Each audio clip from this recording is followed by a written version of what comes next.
ඔන්න අද ආටිත් තෙරංග YouTube නාලිකාවෙන් අපි ඇවිල්ලා ඉන්නේ ලංකාවේ සිනමාවට එන අලුත්ම චිත්‍රපටය හනිමූන් ටුමෝරෝ චිත්‍රපටයේ මුහුරත්තුල්ලල් සමගින්. ඉතින් මේ නිර්මාණය මහේෂ් විදානපතිරණ සහ මාලිංග විජේසිරි අධ්‍යක්ෂණයක්. නිෂ්පාදනය කරනු ලබන්නේ දිල්හානිද සිල්වා මහත්මිය. ඉතින් මේ නිර්මාණයට රංගන දායකත්වය ලබා දෙන ජනප්‍රිය රංගන ශිල්පීන් සහ මාධ්‍යවේදීන් ඇතුළු ආරාධිතයින් විශාල පිරිසක් මේ අවස්ථාවට ඇවිල්ලා හිටියා. ඉතින් මේ වීඩියෝ තුලින් ඔයාලට මුහුරත්තුල්ලේ මොනවද උනේ කියලා බලන්න පුළුවන්. මතක ඇතුව ආර්ට් විත් තෙරංග YouTube නාලිකාව subscribe කරලා තියාගන්න.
හනිමන් ටුමෝරෝ චිත්‍රපටයේ මුහුරත් වල තමයි එකතු වෙලා ඉන්නේ. ඉතින් අපි 2026 අවුරුද්දේ අලුතෙන්ම පටන් ගන්න සූදානමින් ඉන්න චිත්‍රපටයක් තමයි. ඉතින් අපි ලබන සතියේ ෂූටින් පටන් ගන්නවා. මම හිතනවා හැමෝගෙම සහයෝගයත් එක්ක මේ චිත්‍රපටය ඉතාම සාර්ථකව කරගෙන යන්න පුළුවන් වෙයි කියලා. ඉතින් බොහෝ දුරට චිත්‍රපටයේ වැඩ කටයුතු අවසන් කරලා මේ අවුරුද්දම ප්‍රේක්ෂක ඔබටත් චිත්‍රපටය නරඹන්න අවස්ථාව තියෙයි කියන බලාපොරොත්තුවක් තියෙනවා. ඉතින් අපි බලමු ඉස්සරහට කොයි විදිහට චිත්‍රපටය ප්‍රේක්ෂක ඔබට දකින්න පුළුවන් වෙන්නේ කියලා. ඉතින් අලුත් අවුරුද්දේ අලුත් වැඩකින් යන්න බලාපොරොත්තු වෙන ඉතින් වාගේ මේ තුන්වෙනි සිනමා පටේ ඉතින් හනිමූන් ටුමෝරෝ චිත්‍රපටයේ හැමෝම බලන්න ඇති මගේ ශරීරය මොකක්ද කියලා. ඉතින් හැමෝම මාව දැකලා ඉන්න පුංචි පිරේ ආදරවන්ත විදිහට ඉතින් මේකෙදි මම මගේ චරිතේ වෙනස් කරලා නපුරු චරිතයක් කරලා විලන් රෝල් එක කරන්න මට ආරාධනා ලැබුණා. ඉතින් මම ස්ක්‍රිප්ට් එක කියව මට ඇත්තටම ආස හිතුණා. ඉතින් ඒකත් එක්ක මම හිතුණා වෙනස් චරිතයක් නළුවෙක් විදිහට වෙනස් චරිත කරන්න ඕනේ. ඉතින් මේක මට අභියෝගයක් කියලා. ඉතින් මගේ රංගන හැකියාව තවත් ඉස්සරහට ගෙනියන්න පුළුවන් අවස්ථාවක්. ඉතින් ආරාධනා කරන සියලු දෙනාටම හනිමූන් ටුමෝරෝ ළඟදීම. අද දැන් මම ඇවිල්ලා ඉන්නේ හනිමූන් ටුමෝරෝ චිත්‍රපටයේ මුහුරත් වලට. ඉතින් අපේ ආදරණීය මහේෂ්ගේ මාලිංගගේ අධ්‍යක්ෂණයෙන් තමයි මේ චිත්‍රපටය නිර්මාණය කරන්න සූදානම් කරලා තියෙන්නේ. ඉතින් මම හිතන්නේ හොඳ කම්බිනේෂන් එකක් වෙයි, හොඳ අන්තර්ගතයක් වෙයි. මොකද අපි සමාජයේ දකින නමුත් මෙතෙක් කතා නොවුණු මාතෘකාවක් ඇසුරෙන් බොහොම ලස්සනට ආස්වාදක විදිහට ඒ වගේම නිර්මාණශීලී විදිහට ඔවුන් මේක නිර්මාණය කරන්න සූදානම් කරලා ඉන්නවා. ඒ වගේම කතා කරන්න ඕනේ, කියන්න ඕනේ බොහොම ප්‍රවීණ රංගන ශිල්පිනියන් රස මේකට සහභාගී කරගෙන තියෙනවා. ඉතින් ඒකත් මම හිතන්නේ ඒකත්ම සුවිශේෂී කාරණාවක්. ඉතින් මටත් මේක දායකත්වය ලබා දෙන්න හැකියාව ලැබිච්ච එක ගැන මම අදවතින්ම සතුටු වෙනවා. ඉතින් සුබ ප්‍රාර්ථනා කරනවා හනිමූන් ටුමෝරෝ හෙට දවසේ ලස්සන චිත්‍රපටයක් වෙයි කියලා. ඒ වගේම ප්‍රේක්ෂකයන්ගේ ආදරය ආකර්ෂණය දිනා ගන්න පුළුවන් වෙන නිර්මාණයක් වෙයි කියලා මම හදවතින්ම ප්‍රාර්ථනා කරනවා. බොහොම ස්තුතියි. අලුත් චිත්‍රපටයක මංගල දාස්මය මේ ආරම්භක දිනේ තමයි මුහුරත් උරේ තමයි තිබෙන්නේ. හනිමූන් ටුමෝරෝ මම හිතන්නේ ඉදිරියේදී අපිට දක්වලා ගන්න පුළුවන් වෙනස් තේමාවක අලුත් චිත්‍රපටයක් එක වෙනවා. ඉතින් මට අමුතු විදිහේ චිත්‍රපටයක චරිතයක් හම්බෙලා තියෙනවා. මේ ඉදිරියේදී ප්‍රේක්ෂකයන්ට තවද ඒක බලාපොරොත්තු වෙන කියලා දුන්නා. අපිත් ආශාවෙන් මේක වැඩි ඉවර කරලා ඕගොල්ලෝ නිවන්න බලාපොරොත්තු වෙනවා. අතම හනිමූන් ටුමෝරෝ කියන්නේ මම රංගනයෙන් දායක වන දෙවන චිත්‍රපටය. නමුත් ප්‍රධාන චරිත නිරූපණය කරන පළවෙනි අවස්ථාව. ඉතින් ගොඩක් මේ ශාස්ත්‍රයේ මාව දන්නවා නිෂ්පාදකවරයෙක් විදිහට ගොඩක් දෙනා දැනගත්තත් නිෂ්පාදන කටයුත්තෙන් තාවකාලික විරාමයක් තියලා මේ නිර්මාණයේදී ප්‍රධාන චරිතයට පණ පොවන්න මට අවස්ථාව ලැබිලා තියෙනවා. ඉතින් ඒකට අවස්ථාව ලබා දුන්න මේ චිත්‍රපටයේ නිෂ්පාදක කණ්ඩායමටත් අධ්‍යක්ෂකවරුන් වන මහේෂ් ජනපදනවේ සහ මාලිනී විජේසිරි හට විශේෂයෙන් ස්තුති කරන්න ඕන. මොකද මම වගේ අලුත් කෙනෙක් විශ්වාස කරලා ප්‍රධාන චරිතය බාර දීම සම්බන්ධයෙන් ඉතින් මගේ මාතක රංගනෙන් සහභාගී වෙනවා ශේෂාටි පියසාත්, ඒ වගේම විමිනි කෝට්ටේගොඩ, ප්‍රියන්ත සිරිකුමාර, අංජන ප්‍රේමරත්න, චානක ප්‍රබුද්ධ ඇතුළු රංගන ශිල්පීන් විශාල ප්‍රමාණයක්. ඉතින් ඔවුන්ගේ සහයෝගයක් නිරන්තරයෙන් ලැබෙනවා නිර්මාණයත් එක්ක වැඩ කරගෙන යද්දී. ඉතින් ඉදිරියේදී ප්‍රේක්ෂකයාට ඉතාම හොඳ චිත්‍රපටයක් නරඹන්න ලැබෙයි කියලා විශ්වාස කරනවා. බොහොමත්ම ස්තුතියි. අද අපි හනිමූන් ටුමෝරෝ ඉතාම වෙනස්ම කතා තේමාවක් ඔස්සේ තමයි මේ සිනමාවේ තිර කතාව ගලා යන්නේ.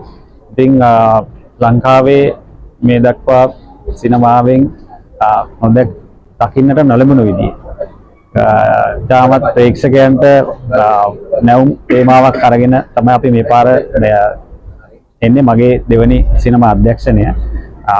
ඉතින් අපි ඉතාම උසස් විදියට මේ නිර්මාණය ප්‍රේක්ෂකයන්ට ගෙනෙන්නේ බලාපොරොත්තු වෙනවා.